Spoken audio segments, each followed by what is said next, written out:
it's Katie, and I'm here today with our friend from Drive Logistics, Ace. He's here today to tell us a little bit more about his role and some important things we ought to know. So, thank you, Katie. Again, Ace, Client Success Manager here at Drive Logistics. So my role is to work and to manage a group of highly talented individuals whose sole purpose is to elevate the lives and the businesses of our truckers. That's wonderful, Ace. So how do you do that every day? Well, we have consultants that are assigned to fleets. We have right around anywhere 120 truckers at this moment, and everybody has a specific consultant that is assigned to them who does nothing but look out for their business, track their rate cons, track all the work that they're doing daily, including PODs, to make sure that our truckers, one, are getting the best out of their business, and two, to make sure that they get paid and taken care of regularly. Well, that is awesome. So you're here to tell us a little bit more about PODs. I am.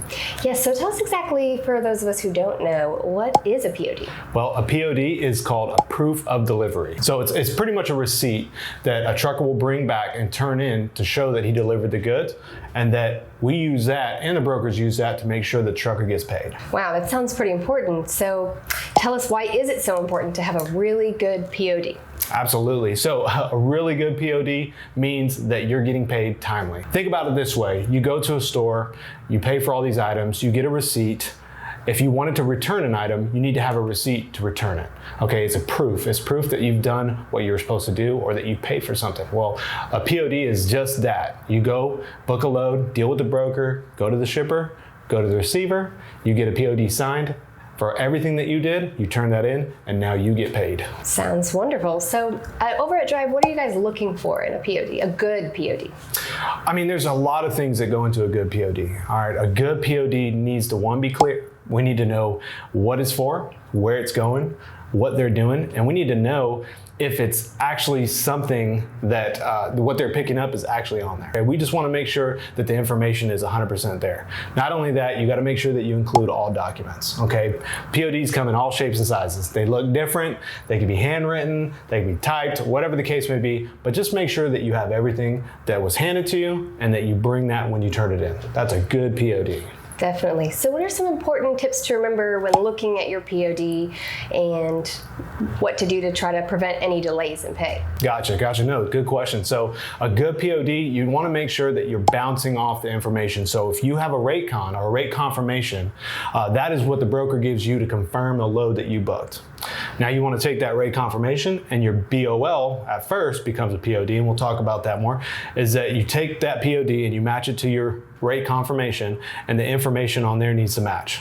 Driving locations that you delivered, locations that you're picking up, as well as reference numbers that need to be on there as well. And that is going to be, for sure, a good sign that you have a matching load that we can get you paid on. Awesome. So almost like an airline ticket. The confirmation number has to match, or else, listen, you're not getting on the flight. No flight. All right. So Ace, can you give us an example of a POD that kind of caused problems for a trucker operating on your fleet? Absolutely. I mean, we see them often. I mean, it's a lot of times it's something very small, missing pages. But I mean, a good example that really caused a lot of issues, and we were running constantly back and forth between accounting and the broker trying to figure something out. And that was a reference where we actually had a POD and a rate con where the reference numbers didn't match. Wow. And when you talk about big customers like Niagara and Pepsi, I mean, they run so many loads in and out that you need to verify those reference numbers. When the reference numbers don't match, typically you probably picked up the wrong load. Now, you have some brokers who understand. They're like, oh, okay, well, I get it. You picked up a load, it got delivered, we're gonna take care of you. But there's also brokers, which in this instance, where we were fighting because they were like, look, it's not the same load. How do we know the load we booked got delivered? So we had to run through all kinds of different hurdles to try and get the trucker paid. And it took a good 3 weeks to a month. Wow. And if something like that actually gets past our accounting, the trucker may get paid, and then we may have to take the money back because the broker won't pay us for it. So we definitely want to make sure that reference numbers are looked at and they're paying attention to those numbers. So definitely check all your reference numbers on your PODs so this doesn't happen to you. So are there any other little things, Ace, that we should be looking for on the POD that might delay someone being paid? Absolutely. I mean, so there's a few instances. I mean, you have what they call lumpers, you have detention, and you have layovers. So to kind of summarize it, lumper is basically a payment that we pay to the receiver for offloading our trucks. Okay, they want that payment, and it either comes from us, comes from the trucker, or it comes from the broker. So that is an additional cost that isn't going to be negotiated on the rate confirmation. All right, you got detention. Detention is after 2 hours of being either at a shipper or receiver, you're waiting to get offloaded or loaded, and you continuously are waiting. Every 2 hours, there's a payment that goes with that, or a detention that goes with that. And then you got layover. Layover is where you have to hold on to the load overnight. The next, it could be a couple days, could be 1 day past what your negotiated delivery date was. So those things all need to be on the actual POD. So when you talk about PODs and you talk about getting paid for extras, first and foremost, you gotta inform everybody. You gotta talk to the broker. You gotta make sure you're talking to your consultants. That's what we're here to do. But make sure everything's documented. Okay, a good POD has everything documented, in and out times. If you're doing layovers, when you delivered, when you got there, it's all important to make sure you get paid. So those special little instructions can really save some time in getting paid if you can just do it up front and be done with it. If you do it a certain way the right time, the first time, then you got it. 100% correct. So Ace, you've told us a whole lot about PODs, and we really appreciate it. So is there anything else you want to add that might help our truckers across the country get paid a little faster? Because that's a good thing. Absolutely.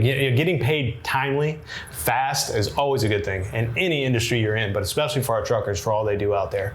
So, we went over a lot of things with the POD, but I really want to hit home and finish it off with how you need to submit the POD. First of all, make sure you turn in it right away. Don't delay it. The more you delay, the more chances you delay that money going right where it belongs, in your pocket. Okay. All right. And also make sure that you submit everything. Don't hold on to anything. If you think it is part of that load, send it in. Never hurts to take a picture, right? Exactly. Take pictures of everything. I mean, it's perfect. It's a backbone for you. It's to protect you and make sure you get paid. And again, consult with your brokers and consult with your team, and make sure that if you have a question, ask it. All right, and you're always available to help them with anything here. All right, so you guys over at Drive Logistics are open 24/7. So how else are you guys helping truckers across America? First and foremost, Drive Logistics is different in every aspect of any trucking company, okay? If you have an issue, you call us. If you need help, you call us. If you just want to talk to somebody to elevate your business, you call us. We're here. We have consultants, and we have people to take care of you 24 hours a day, 7 days a week. No matter what you need, we're here for you. You are our family.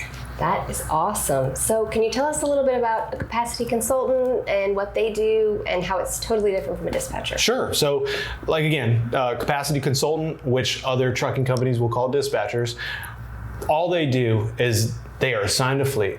They have truckers, up to 26 trucks, and they just take care of them. It's like having a family, somebody you can call for anything. And so their main job, their main goal is to elevate the trucker. We know here at Drive that to be here, you are already the top trucker. You're number one. We bring in only the best here.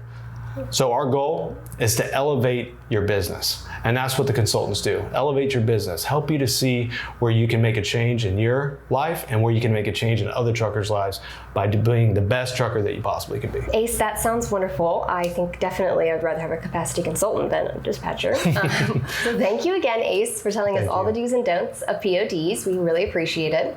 And for all of you, don't forget to like, subscribe, and hit the notification bell so you don't miss out on any more RealTruckers.com YouTube videos.